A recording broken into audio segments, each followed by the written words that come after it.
दोस्तों, क्या आप जानते हैं कि दुनिया में एक ऐसा रेस्टोरेंट भी मौजूद है जहां सिर्फ एक आदमी बैठकर खाना खा सकता है। और क्या आप कोरोना बर्गर के बारे में जानते हैं? अगर नहीं तो कोई बात नहीं, आज की वीडियो में हम आपको ऐसे ही अजीबोगरीब फैक्ट्स के बारे में बताएंगे, इसलिए वीडियो को शुरू से लेकर हर तक जरूर देखिएगा। मैं हूं ज़ीशान अहमद और आप देख रहे हैं facts with Shani. Fact number 1, दोस्तों, चूहे हकीकत में बहुत ज़हीन और बाकमाल होते हैं और स्टीव टोग नामी खातून ने इनकी मदद से फन मसवरी में एक कारोबार शुरू किया है। लेकिन इसका आगाज एक पालतू चूहे की मौत से हुआ। बीमार चूहा स्टीव को बहुत अजीज था, लेकिन वो दुराने इलाज मर गया।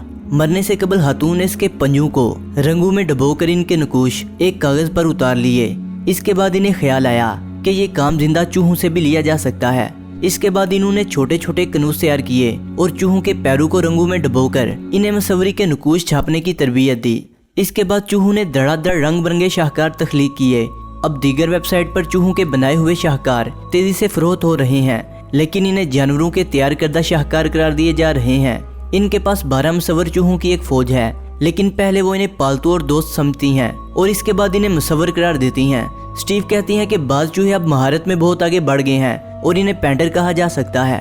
फैक्ट नंबर 2, दोस्तों, हनोई के एक रेस्टोरेंट में कोरोना बर्गर की रूनुमाई गुज़िश्ता माह हुई थी, लेकिन इसकी मांग में रोज बरोज इजाफा होता जा रहा है और वियतनाम के इस रेस्टोरेंट की शोहरत दुनिया भर में फैल गई है।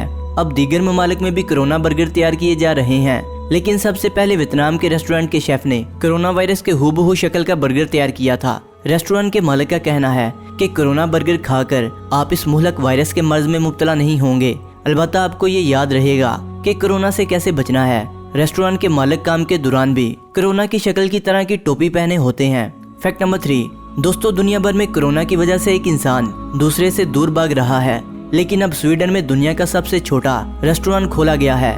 इस रेस्टोरेंट का नाम बोर्ड फॉर इन यानी एक शख्स के लिए टेबल रखा गया है। स्वीडन के दारुल हुकूमत स्टॉकहोम से 360 किलोमीटर दूर वार्मलैंड के इलाके में ये रेस्टोरेंट कुदरती सब्जाजार के दरमियान 10 मई को खोला गया और तजर्बाती तौर पर 1 अगस्त तक इसे जारी रखा जाएगा। रेस्टोरेंट में एक वक्त में 3 डिशों पर मुश्तमिल खाना दिया जाएगा, लेकिन ये खाना कोई बहरा नहीं लाएगा क्योंकि समाजी फासले का भरपूर ख्याल रखा गया है। इसलिए चरही पर बांधी रस्सी से एक टोकरी के जरिए खाना लाया जाएगा और ग्राहक के सामने रेस्टोरेंट का कोई अमला मौजूद ना होगा। इसकी वजह यह है कि स्वीडन में लॉकडाउन पर जोर नहीं दिया गया, लेकिन बाशऊर लोग खुद ही एहतियात और फासले को यकीनी बना रहे हैं। ताहम ये दिलचस्प रेस्टोरेंट अगर कामयाब हो गया तो दूसरे भी इस पर अमल जरूर करेंगे।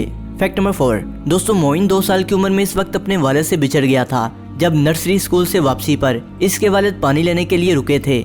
इस बच्चे के अगवा होने के बाद मऊ के वालिदैन ने पूरे चीन में इश्तहारात लगवाए और 1 लाख से जायद पंफलेट तकसीम किए। बच्चे की मोहब्बत से बेकरार वालिद ने अपनी मुलाजमत छोड़ दी और 10 सूबों और शहरों में 1 लाख से जायद इश्तहारात तकसीम किए, लेकिन कोई कामयाबी नहीं मिल सकी। इसके बाद वालिदैन अपने बच्चे की तलाश के लिए कई टीवी शोज में गए और दीगर इदारों से कुछ बच्चे भी मिले, लेकिन इनमें से भी कोई इनका बेटा ना था।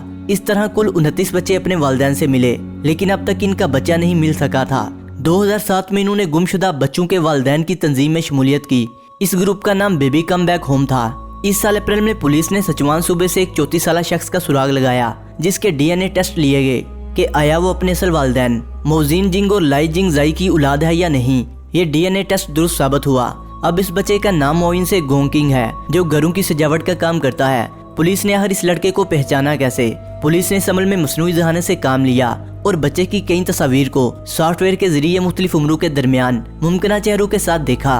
हैरत अंगेज तौर पर 32 साल की तस्वीर ऐन इसी शख्स जैसी निकली। पुलिस के मुताबिक अगवाकार ने बच्चे को इस वक्त $800 में बेऔलाद जोड़े को फरोख्त किया था और 10 मई को चीनी योम वालदा पर यह खुशखबरी इसके असल वालिदैन को दी गई थी, लेकिन पुलिस ने गोद लेने वाले जोड़े की मालूमात नहीं दी है। हालांकि चीन में बच्चों का अगवा और स्मगलिंग बहुत आम है। जब वालदा अपने बेटे से मिली तो वो ममता के हाथों रोती रही और इसने अपने बेटे को देर तक सीने से लगाए रखा।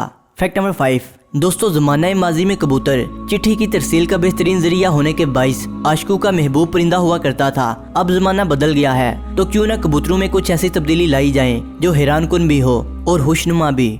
इस मकसद के लिए कबूतरों की ब्रीडिंग करने वाले इदारे ने दीदा ज़ेब कबूतरों की पैदाइश मुमकिन बना ली है। पहली नज़र में तो ऐसा लगता है जैसे ये कबूतर किसी ब्यूटी पार्लर से तैयार होकर आए हैं, जहाँ किसी माहिर हेयर ड्रेसर ने इनके परों को नित नए और दीदा ज़ेब डिज़ाइन से मुज़य्यन कर दिया है। दिल को लुभाने वाले परों से इन कबूतरों की कीमत में और भी इजाफा हो गया है। इन कबूतरों के सिर्फ बाजू ही दीदा ज़ेब नहीं, बल्कि आम कबूतरों के मुकाबले में इनका साइज और वजन भी कदरे ज़्यादा होता है। इसी तरह ब्रीडिंग वाले इन कबूतरों की दुम भी आम कबूतरों की दुम से ज़्यादा तवील है। ये कबूतर मुख्तलिफ रंगों में भी दस्तयाब हैं। दोस्तों, वीडियो अच्छी लगने की सूरत में से लाइक करें, कमेंट करें और अपने दोस्तों से शेयर करें। और जिन्होंने अभी तक हमारे चैनल फैक्ट्स विद शानी को सब्सक्राइब नहीं किया, वो इसे सब्सक्राइब करते हुए बेल आइकन पर क्लिक करके ऑल नोटिफिकेशन को इनेबल कर लें। मिलते हैं एक नई वीडियो के साथ, तब तक के लिए खुदा हाफिज।